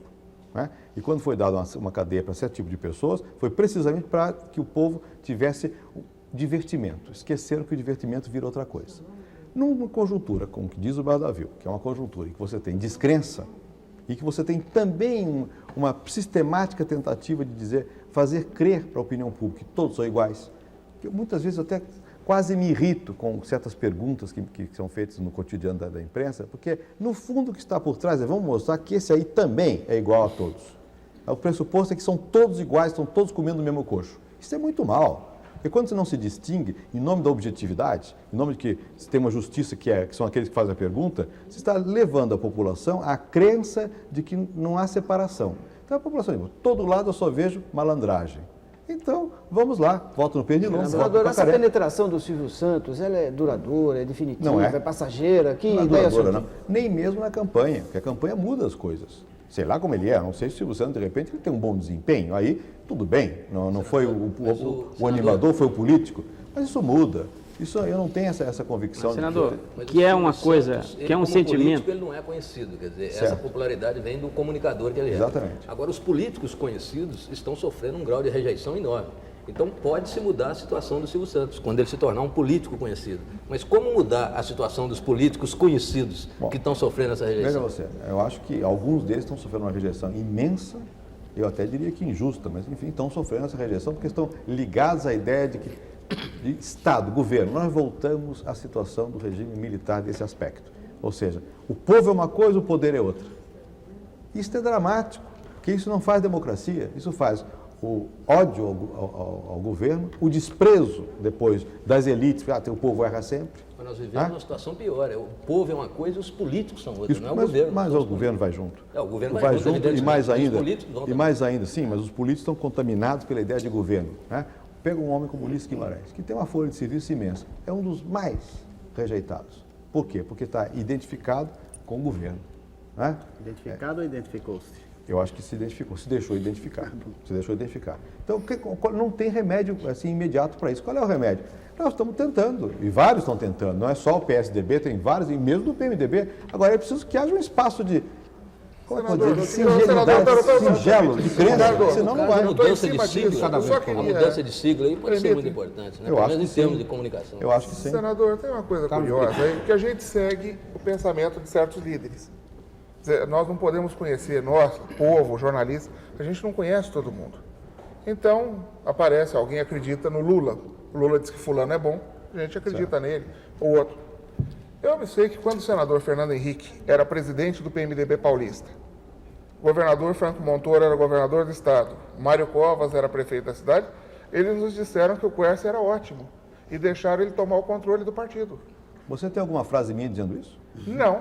Mas se tem, mande para o governador, quem sabe ele vir minha barra com ele. Na medida em que vocês permitiram que ele assumisse o controle do partido, em que aparecia o senador Fernando Henrique fazendo propaganda e depois um carimbo na tela, plact, Quércia é governador? Sim. Isso daí era um aval. Certo? Você está dizendo uma coisa que é verdadeira. O que eu estou dizendo é que os grandes líderes do PMDB, que hoje estão no PSDB, deram o aval para todo mundo, inclusive para o Zé Sarney. Veja um pouquinho. Então, vamos devagar. Esse é o tipo da pergunta que leva a crer que todos são iguais. É o tipo da pergunta que, se não for bem respondida, deixa no espectador a impressão negativa. Vamos agora explicá-la, dando uma resposta, porque a pergunta é boa, porque permite a resposta. É o seguinte, eu já disse aqui que quando você está num partido, você não é um ser isolado. Você tem que ter uma responsabilidade para com esse partido. E essa responsabilidade se mede a vários níveis. Primeiro, dentro do próprio partido. Né? Você tem um mecanismo de escolha. Você pode lutar contra, né? Pode propor alternativas. Você tem que respeitar a decisão do partido. O então vice-governador Horácio Quércia teve uma capacidade inegável de galvanizar a base do PMDB. Galvanizou. Não vamos discutir se, por quê, como e tal, galvanizou essa base. Muito bem. Você tem as alternativas que você pode tentar. Eu tentei até algumas, né? Com muito empenho. Bom, dentro do partido. Agora, chega um momento que ou você sai do partido ou você segue o partido. Bom, o sair do partido é um processo bastante difícil, porque se você sai sozinho, você vai para o limbo. E há muitos exemplos disso. Ou você forma uma alternativa política, que não é uma questão simplesmente da sua rejeição pessoal, ou você forma uma alternativa política, ou então você é um político irresponsável. Você está seguindo um impulso seu. O que é que nós fizemos? Que pelo menos eu tentei o tempo todo uma alternativa política. Faz muito tempo que eu estou falando de outro partido. E quando eu falava, o que acontecia? Não pode falar inoportuno outros. Mas ele não vai sair. O senador Frederico diz que vai, mas não vai. Aí vem o governador só dando uma vassourada nele. Eu aguentando, firme tudo isso, porque tem uma responsabilidade. Eu acho que o mais importante do que a picuinha é você criar alternativa. Nós só podemos criar essa alternativa agora, até porque a lei, duas coisas, a Constituição está terminada e a lei facultou a criação de partido agora. Então não se trata simplesmente de uma conivência indefinida. Se trata de você ter uma visão do processo político com responsabilidade. E o político que tem responsabilidade, ele mede, não é só a justeza do seu ato, é a consequência dele. Né? Muitas vezes o ato é moralmente justo, mas a consequência é desastrada. Né? Então você tem que medir a consequência desse ato. Então não foi simplesmente não quero com isso escusar de que nós elegemos. Com essa e também não acho que seja um desastre, não é isso que eu estou dizendo aqui. Eu divirjo, mas ao divergir eu não estou dizendo que nós estejamos em São Paulo numa situação de tragédia. Acho que não. 3 milhões de pessoas sem água só, mas. Não, mas eu acho que não é comparando com.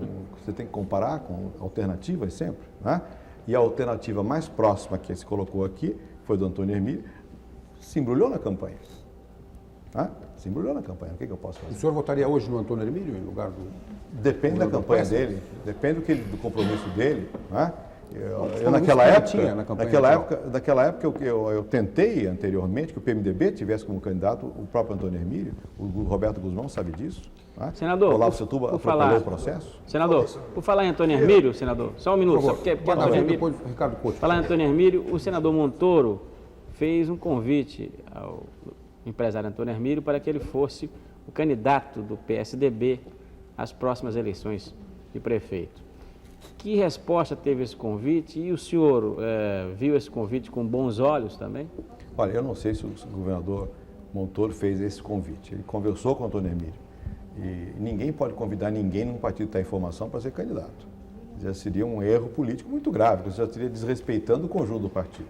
Ele teve uma conversa com o Antônio Hermílio. Eu devo dizer que a semana passada eu falei pelo telefone com o Antônio Hermílio. O que é que eu disse ao Antônio Hermílio e o que é que ele me disse? Eu disse a ele que nós estávamos fazendo um partido por tais e tais razões e que eu queria informá-lo disso. Nem perguntei se ele ia se filiar, não filiar, isso é outro assunto. Ele me disse, deu as razões dele, que achava bom que se fizesse, que é preciso de seriedade, não sei o quê. Quer dizer, não é como, você não pode pegar um líder político que é de outro partido, né, e dizer, olha, venha para o meu que você vai ser candidato. Senador, o senhor acredita que o empresário Antônio Hermílio é um social-democrata? O que você define como social-democrata? Eu digo um social-democrata é uma pessoa que defende os princípios da social-democracia, tal como eles são conhecidos em todo o mundo. Eu gostei. E fala dos políticos. Gostei dessa resposta. Vou apertar para ver se sai algum suco daí. Não, é o seguinte. Mas quem tem que responder, desculpe, quem tem que responder você vê que não é fácil, mas eu vou responder. O senhor está querendo que eu responda? Eu vou responder, senador. Algum dia eu quero ser só jornalista. Mas eu vou responder. Olha, eu acho o seguinte, o que é ser social-democrata? No Brasil, não estamos na Europa. Você tem que ser uma pessoa que tem... No Brasil é a explicação no de Brasil, tudo. Não, mas é real. É real. Explica até como é que um democrata cristão vira social-democrata. Mas explica, e vou dizer por quê. Porque você, no Brasil, você tem, primeiro, o grande problema nosso, do ponto de vista social, é essa desigualdade tremenda. Não é isso? Na Europa não tem tanta desigualdade. Você já tem um Estado organizado e a social-democracia cresceu quando houve o chamado sociedade da afluência. Aqui nós temos um Estado com crise fiscal, falido, não há afluência e uma tremenda desigualdade. Esse é o ponto inicial. Quer dizer, você está disposto a reformar o Estado para que ele seja mais eficaz, para que você possa depois ter políticas públicas que levem a maior igualdade ou não? Esse é o ponto crucial. A democracia vai de barato, mas essa que é a questão. Eu levaria a questão ao Antônio Hermílio e perguntar se está disposto a reformar o Estado, ou se está disposto realmente a uma política sustentada de aumento de salário e de distribuição de renda, sustentada, não é de um momento para o outro. Você está disposto a uma participação crescente das camadas populares? Ele dará a resposta. Eu não vou fechar a questão agora, mas ele tem que dizer isso, se estiver disposto a isso. Senador, sinceramente, que ele seja capaz de aceitar, por exemplo, esse princípio da distribuição de renda? Exatamente. Mas se não for, ele deve ter honestidade suficiente para não entrar. Eu não convidei o Antônio Hermílio para vir para o partido. Porque você está levantando a questão. O que ficou na opinião pública, na opinião pública foi o seguinte dado, de que o partido está convidando o senhor Antônio Hermílio, porque ele é um bom nome eleitoral. Quer dizer, o partido está seguindo exatamente o mesmo exemplo dos outros partidos que ele tanto critica. Veja, mas você, olha de novo, o mesmo tipo de observação, que tudo é igual. Mas não é igual. Vou dizer por quê. Eu acabei de dizer, se o governador Montoro teve uma conversa de político com ele, não pode ter convidado nada, porque ninguém convida ninguém para ser candidato num partido que ainda está nascendo. Então, isso não existe. A versão é outra coisa, mas não existe. E eu estou dizendo, a minha conversa com ele foi uma troca de opiniões, como fiz com muita gente. Agora, eu não quero fechar a possibilidade do Antônio Hermílio nos apoiar. Já me apoiou. A candidata a prefeito já me apoiou. Por que eu vou fechar essa possibilidade? Não vejo razão. Agora, senador, o senhor, eu tenho observado desde o início do programa que o senhor está muito sereno, muito tranquilo. Talvez seja o político mais sereno que eu tive a oportunidade de entrevistar aqui no Roda Viva. E a gente vê que o senhor abraçou mesmo a carreira política para valer. O senhor pretende ser presidente da República? O Mário Covas deu outro dia uma resposta que eu vou repetir. Qual é o político que podendo não será? Agora, outra questão é saber se eu sou candidato a presidente da República. Eu acho que candidato... Você podia responder as duas coisas. Eu respondo. A candidatura é uma coisa que, especialmente a presidente da República, não cabe que alguém se proclame candidato. Fica como certas pessoas aqui que levaram a vida querendo ser candidato a alguma coisa e não conseguiram. Né? Porque essas questões, ou elas existem, a candidatura tem que existir. Né? A minha não existe nesse momento. Se existir, aí sim. Quando existir, eu aceito com muito empenho. Agora, não vou botar o carro diante dos bois, porque seria... Por favor, senador. Ricardo Couto, vamos lá, fazer uma pergunta. Você lembrou agora há pouco uma fase da sua vida que eu acompanhei bastante na época da resistência democrática, quando você entrou no MDB antigo, em 77. Queria saber, como cidadão, como ser humano, como é que o senhor se sentiu esses últimos anos sendo líder desse governo, com Antônio Carlos Magalhães, Prisco Viana e outros expoentes da velha República? O senhor, pessoalmente, em algum momento, pensou em largar tudo, ir embora, ir para Paris, voltar da aula? Como é que o senhor enfrentou essa barra? Vamos lá. Como cidadão. Em primeiro lugar, eu só fui líder do governo no Congresso, quando o Tancredo, depois o Sarney me nomearam. Foi um ano que eu deixei depois com a candidatura à prefeitura. Depois eu não fui mais líder do governo. O presidente Sarney me livrou desse fardo, porque quando eu fui eleito líder do PMDB no Senado, ele não me confirmou como líder do governo, o que ajudou muito o meu desempenho. Eu pude, com liberdade relativa, porque o partido apoiava o governo, mas de qualquer maneira, eu não era o líder do governo. Até que chegou um momento que ele precisou de um líder e nomeou o senador Saldanha Dez. Eu nunca fui líder do governo nisso, eu fui no Congresso. Mas não é para fugir da sua questão, não. Se eu já pensei, eu sou igual a todo mundo. Quantas vezes você tem vontade, meu Deus, não dá, assim não dá. Né? Esse descrença da opinião pública, o governo fazendo desmando, a imprensa achando que todo mundo é igual. Que é melhor Qual foi o pior momento, você ir dar aula lá fora. Qual foi o pior momento que o senhor enfrentou nessa situação, sendo um homem de um governo que o senhor era contra aquele governo, né? Tendo que defender uma coisa... Não, eu nunca defendi no Senado, os meus discursos são publicados naturalmente, eu nunca defendi uma coisa, o máximo que eu fiz foi calar. Conviver, vamos dizer assim. Conviver sim, mas defender não. Qual foi o pior momento? Eu sempre fui muito heterodoxo como líder. E até sou grato ao Senado. Porque apesar de que eu fiz declarações bastante pouco convenientes, de crítica e tal, os senadores me mantiveram na liderança e me reelegeram até por unanimidade na última vez. Né? E eu disse no dia da eleição, olha, eu vou continuar dizendo sobre o partido, sobre o governo o que eu penso. Né? E deu certo, quer dizer, no sentido que eles me prestigiaram naquele momento. Agora, dificuldades, por exemplo, muita dificuldade quando o ministro Reinaldo Tavares foi ao Senado e teve que discutir a Norte e Sul. Eu era líder do PMDB. E o líder é o último a falar. Então, quando o líder vai falar, já está cansado, já todo mundo disse tudo, e você tem que fazer, em geral, a defesa. Então, foi difícil. Eu não fiz a defesa, mas, enfim, apresentei uma situação que dava alguma argumentação, aceitava uma parte da argumentação. Foi difícil. Todas as vezes que foi algum ministro desse tipo, que eu tinha que, ao falar, ao mesmo tempo mostrar a minha discordância, né, mas não atacar, quando a vontade era de atacar, isso foi difícil. Né? No fim, prevaleceu talvez o impulso utópico, né? Alguém disse que eu já sou político, mas ainda tenho muito de professor. Chega um momento em que, de intelectual, em que a conveniência política manda calar e eu falo. Senador, eu gostaria de saber duas coisas do senhor, sim ou não, porque são bem objetivas. Quando a Constituinte termina a Constituição? E segundo, o que cai no segundo turno que tenha sido aprovado no primeiro turno de votação da Constituinte? Eu acho que a Constituinte agora pode acabar a Constituição com rapidez. As últimas instruções apresentadas pela mesa permitem até mesmo sonhar com o 7 de setembro. Se o 7 de setembro não der certo, põe um mês mais e aí eu acho que ela termina. O que cai? Quase nada. Quase nada, porque para cair precisa de 280 votos. Né? E isso é muito difícil na conjuntura atual, porque o empenho do governo só houve contra o parlamentarismo e em favor dos 5 anos. Ainda agora a anistia foi aprovada, mesmo que foi aprovada, porque o governo não se empenhou. Eu não digo que o ministro Maílson não tenha querido evitar, mas não houve mobilização. Só para dar um exemplo, o voto aos 16 anos cai? Eu acho que não. O tabelamento de juros não cai também? Esse ainda pode ser que sim, mas não acho também fácil não, porque tem esse sentimento de que é preciso segurar os juros. Claro que você pode dizer, mas na Constituição não segura o juro, vamos fazer por fora, não cabe na Constituição. E a jornada de trabalho? Anistia. A jornada vai haver uma pressão muito grande do setor empresarial, mas eles precisam apresentar uma argumentação convincente. Até agora, essa argumentação não foi suficiente para juntar 280.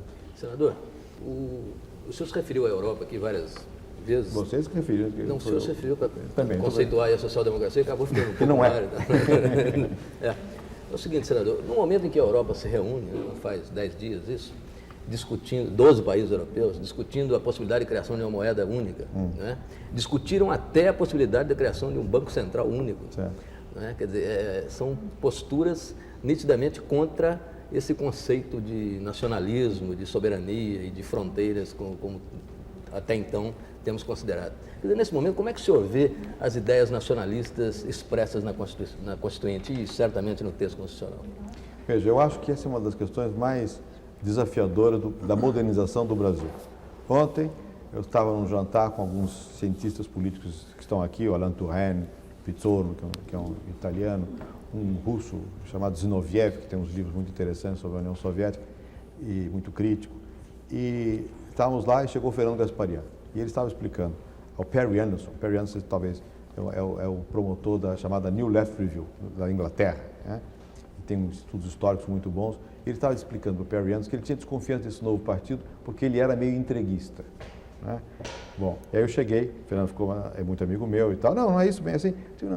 Eu nem respondi, eu disse ao Perry, olha, não vou entrar nessa discussão, porque aqui estão se confundindo as coisas. Está se confundindo um certo arcaísmo com o interesse do Brasil. O que é o arcaísmo? O arcaísmo é pensar que você hoje, quando você tem uma Europa integrada e integrando-se economicamente à União Soviética, com oleoduto e não sei o que lá, gasoduto, né?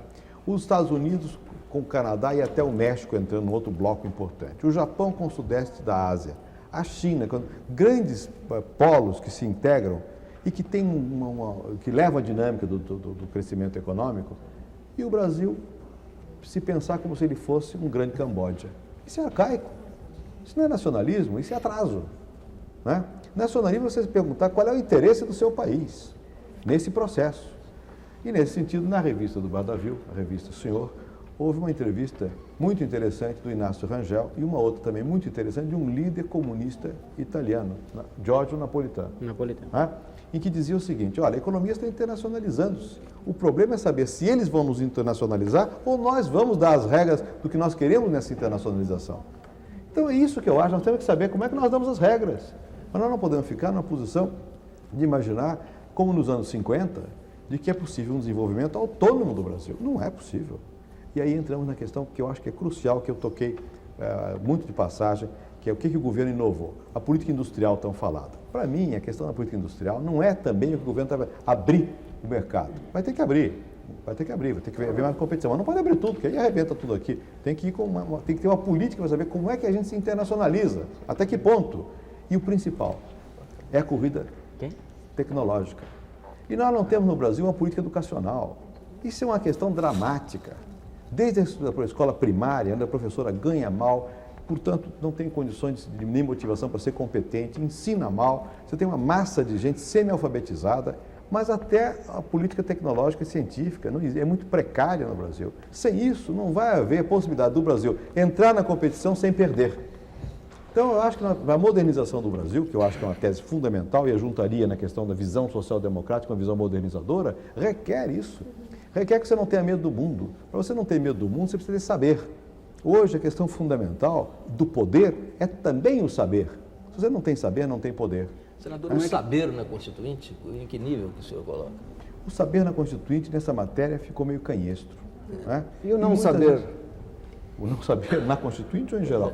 O não saber parece que dá felicidade, né? O saber dá tormento. Mas, enfim, como nós estamos na Terra não só para sermos felizes, mas também para modificar as coisas. Mas o senhor acha que a Constituinte não lidou a contento com esse tema? Eu acho que a Constituinte ela fez zigue-zague nessa matéria. Né? Ela tem uma visão de que fechando resolve. E ela não teve a visão de que não é abrindo que resolve, que é a visão do laissez-faire, mas que é preciso que nós nos preparemos para a competição. Ela muitas vezes ficou temerosa dessa competição. Isso não é tão dramático, isso vai depender, não é da Constituinte, não, é do governo. Contrariamente ao que muita gente pensava, eu sempre pensei que o importante na Constituinte é direitos, garantia de direitos. E isso foi muito importante. Todo mundo discutiu qual é o meu direito, qual é o seu direito, a noção de direito que é pré-condição da cidadania que é necessária para a democracia. Está lá na Constituição. Ela tinha que ter um desenho realmente de estado de bem-estar social. O governo vai ter que se virar para isso.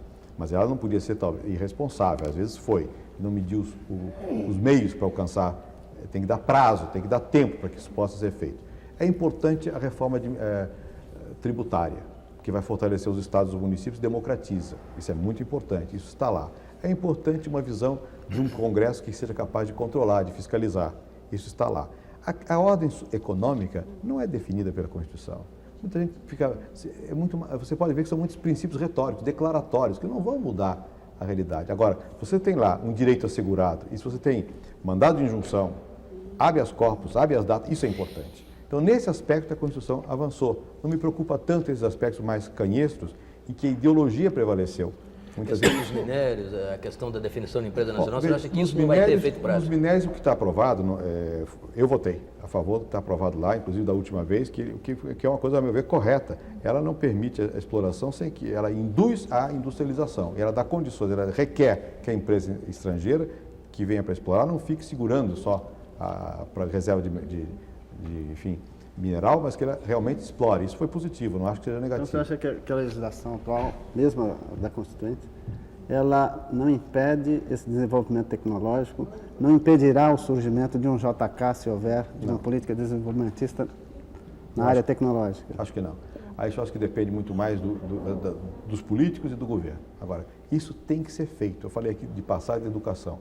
Na Previdência, houve um ministro que inovou, que foi o Rafael de Almeida Magalhães. Não quero julgar se conseguiu ou não, mas ele deu uma chacolejada naquele negócio. Daí o SUDS e uma opção de coisas assim. Nós precisamos ter mais ministros. Aí resolveu comprar uns apartamentos? Sim. Bom, mas esse, digamos assim, é um detalhe nessa questão.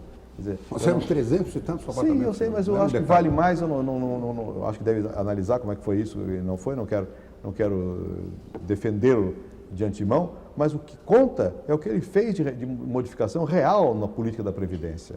Né? Ele fez uma modificação real na política da Previdência. Eu acho que o ministro Almir Pazanotto também tomou algumas posições corretas, pelo menos permitiu esse ajustamento dos sindicatos à vida democrática. Então, alguns fizeram, alguns inovaram. Por que não fazer mais? Vamos fazer. Eu queria fazer uma pergunta bem simples, que eu tenho ouvido muito, acho que todo mundo está se fazendo no Brasil hoje.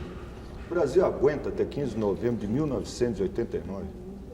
O Brasil vai aguentar até o 15 de novembro do próximo século. Senador, Agora, mal. complementando a pergunta, senador, complementando a pergunta, o senhor fez aquele famoso discurso um mês e meio antes da votação do mandato do presidente, e o senhor dizia exatamente isso, que se não fosse votado um mandato de 4 anos, o governo não teria condições de governabilidade. Isso não é o Brasil, é o governo. O governo, pois eu acho... Mas ele está perguntando isso. Tá bem. Isso é o seguinte, eu acho que houve um erro trágico e os empresários são corresponsáveis desse erro, junto com os militares, que fizeram um fantasma de que não podia haver eleição esse ano. Né? O que os militares façam, eles têm medo de tudo que não seja a repetição do que já está, a ordem. Mas os empresários que dependem da inovação, como é que eles fazem o que fizeram? E aí eu critico o meu amigo Antônio Hermílio, que foi lá, que falou com o general Leão e disse, tem que eleição, que lá, perigoso. Perigoso coisa nenhuma. Perigoso é manter essa situação por mais 2 anos. Porque o problema não é a questão do Sarney, não é isso.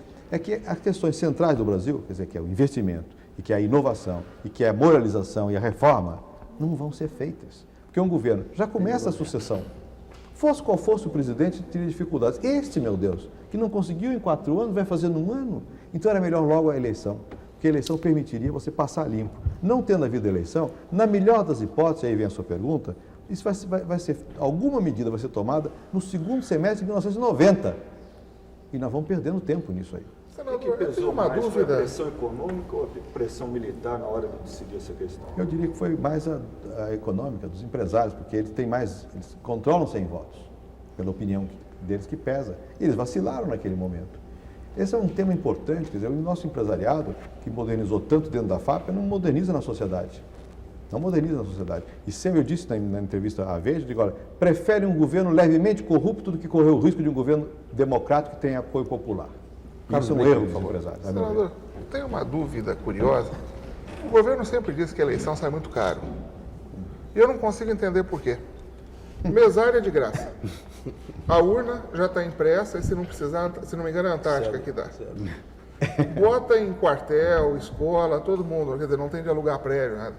Então, quando o governo diz que a eleição é caro, ele está admitindo publicamente que vai meter a mão no pudim para eleger seus candidatos? Dá a impressão, né? Quando eles calculam que é caro, que não pode haver plano de contenção da inflação, dá a impressão, não, estão reconhecendo isso. Não existe outra explicação, né? Eu não vejo. Vamos assaltar o erário para eleger nosso líder. Agora, eu acho que é uma visão precisamente equivocada. Eu acho que esse é um dos equívocos também do PMDB, de pensar que para ganhar a eleição precisa de máquina. Quando para ganhar a eleição você precisa de voto e da opinião pública. Nós sempre ganhamos no MDB e no PMDB contra as máquinas. Agora aqui, inclusive nessa sala, está uma pessoa que vai ser candidata, o Tonka, que vai ser candidata em Osasco, a prefeito. Não tem máquina nenhuma. Agora, chegou lá e disse, eu vou apostar nesse partido novo e vamos em frente. E é isso mesmo, tem que apostar no novo e ir em frente. Ganhar ou perder a gente vê depois. Senador, se tiver primeiro a máquina, Senador, infelizmente a vitória de Quércia e Cardoso, Newton Cardoso em Minas Gerais não é o predomínio justamente da máquina na política brasileira. Veja, no caso quando ganharam, não foi predomínio da máquina. Não foi. Máquina de fazer dinheiro. Não foi predomínio da máquina. Eu acho que no caso da Arena, do PDS, a máquina se constituiu no tempo. Eu acho que eles podem reforçar a máquina e a ideia de que essa máquina é imbatível. Eu acho que a ideia é errada. Quer dizer, eu acho que num país como o nosso, mesmo em outros países, nos Estados Unidos as máquinas eleitorais são importantes. Né? Não quero menosprezar isso, mas aqui não há máquina eleitoral do partido, é a máquina do governo. Isso que facilita para alguns, e na eleição de deputado às vezes ajuda, facilita também a crítica. E quando você critica o governo, você destrói a máquina.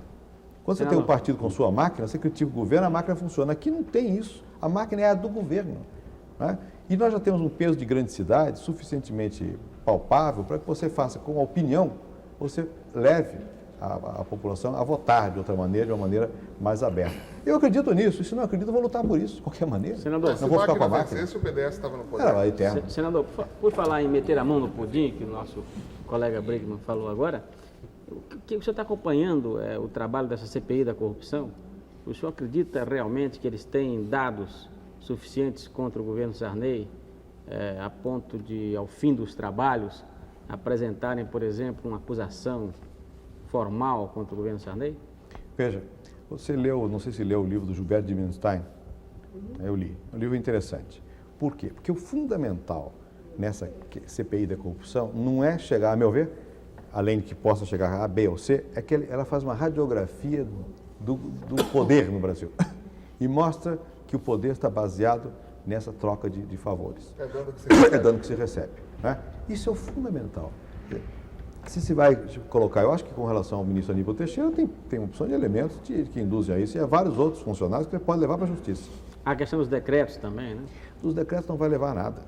A questão dos decretos, como os decretos não foram efetivados, houve um que foi uma retroação, mas não é